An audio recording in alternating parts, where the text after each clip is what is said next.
Hello, welcome back to Blender LIVENODING. In this episode, I want to talk about the WAFEL or waffle nodes in Blender 2.81.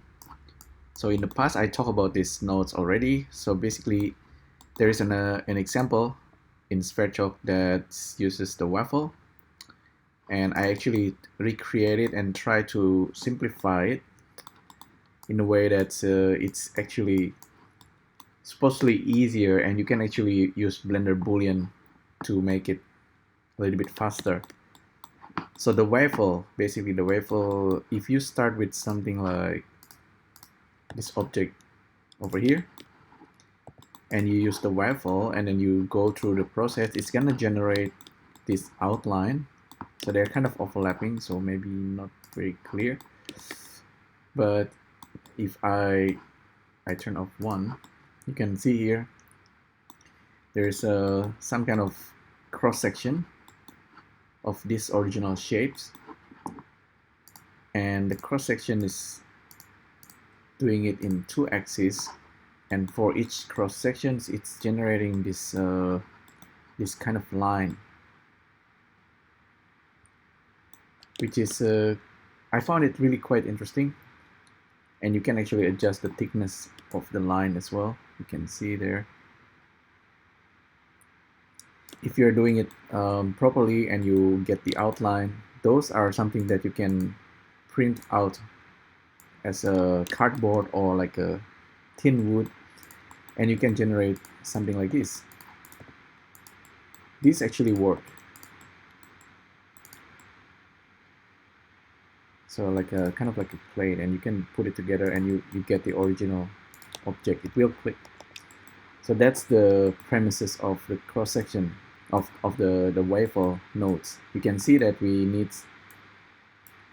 at least 2 wafer, 3 cross sections. So these are really interesting. And the way it works actually, so from these objects over here, we provide it with line that goes in 2 axes, in the Z or in the X. You can see here.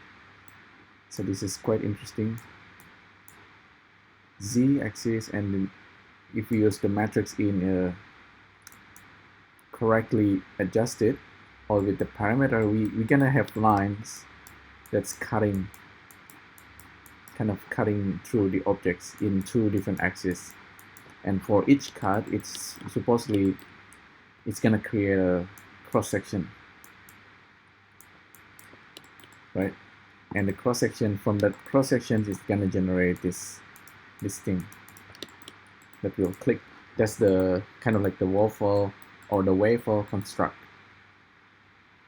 Let me try baking it. Maybe it's clearer. Oh, in this one, yeah, I think it's baked. So you can see it's just an outline, and you can arrange it and you can print it out. That's really what it does.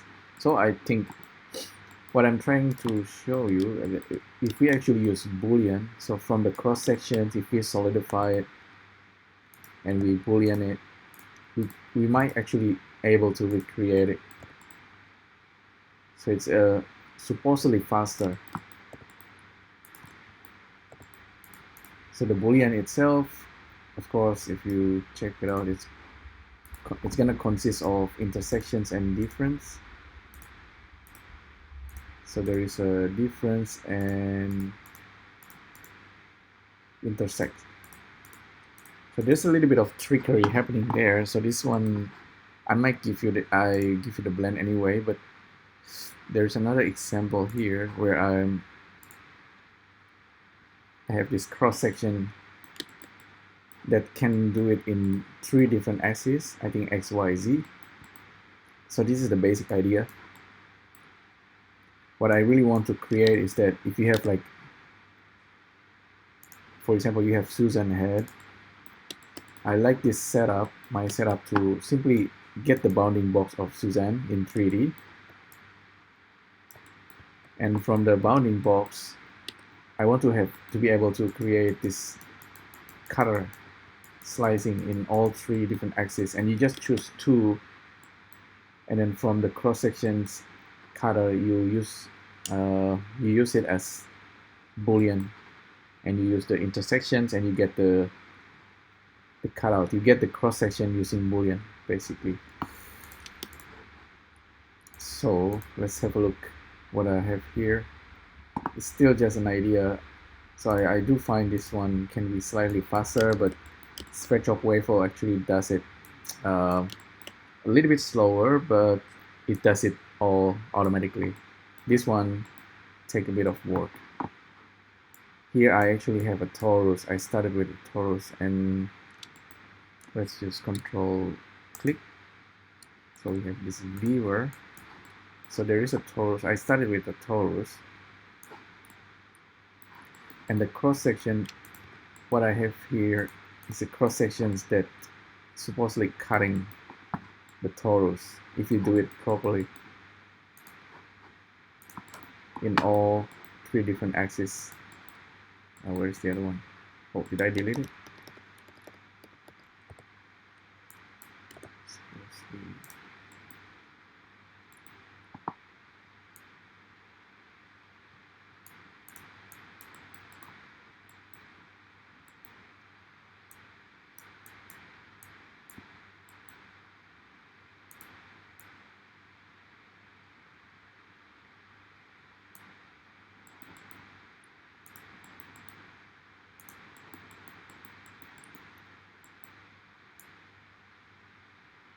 Okay, so there's a blue one as well.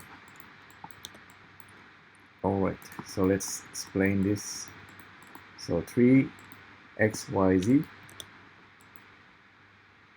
and we start with this sourcing and objects. So I use objects in, but I think there's something with objects in that might crash Blender. So for now, just use something from inside the node tree itself. So I have a torus, and I'm getting the bounding box of the torus. And we actually don't need this.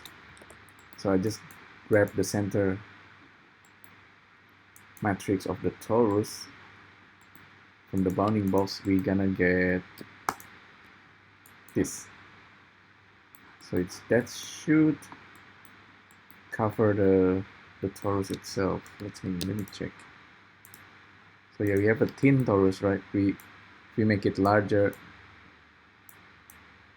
a little bit thicker like that. You can see the bounding box, it's covering the torus. Alright, so that's very clear.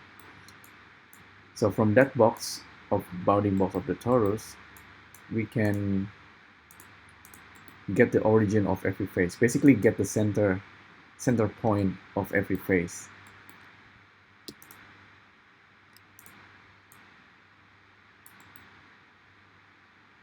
And you can see there's a white dots there. So top, bottom, left, right.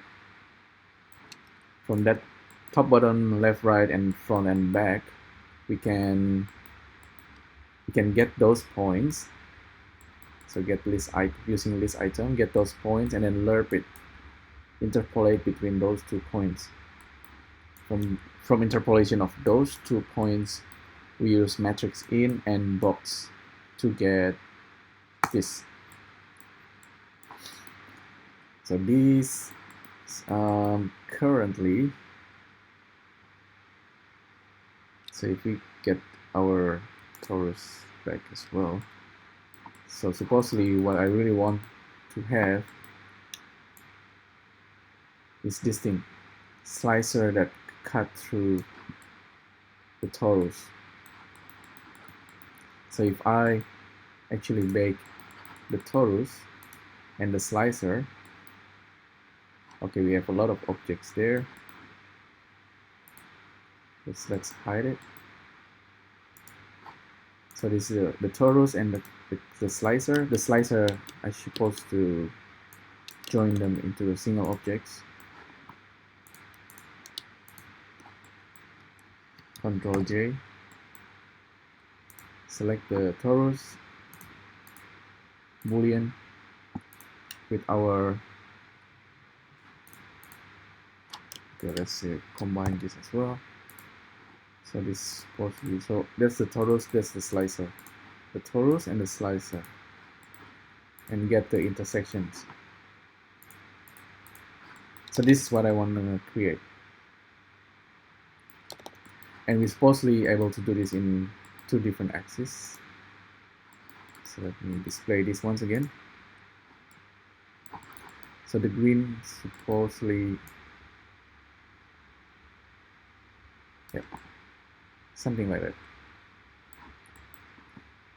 So I want to bake and merge. Actually, this will create 6 different objects, but that's okay. Let's do this manually for now. I know I can improve these nodes up here. Control J. Let's bake our torus Boolean. Oops. Boolean and cut intersect with SV5. So this is what the where is it? Okay. This is what the wafer actually doing automatically. So from the torus we get this shape of objects, and on top of this, of course, they're just overlapping, but with the wafer actually generate the stripes, like a hole that's kind of connected to. So it's a kind of like a clamshell. So there's the invert of things, or maybe like your hand. If you put your hands together, it's more or less the same idea here. So they connect together and become almost like solid objects.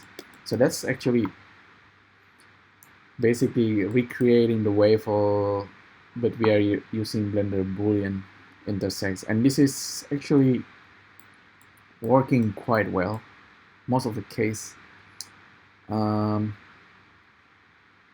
Sometimes, of course, with Boolean it might fail, but most of the case this actually works quite well. So hopefully this one is useful. Let me know if you have any ideas how to improve this. But yeah, with this I have it.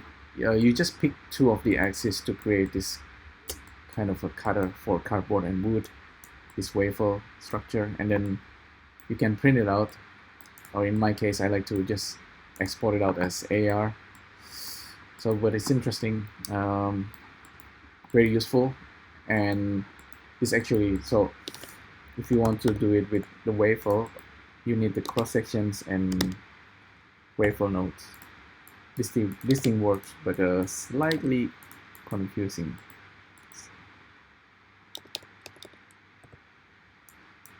Okay, so there you go. Hopefully this is useful. Thanks again for watching, and I'll see you next time. Bye.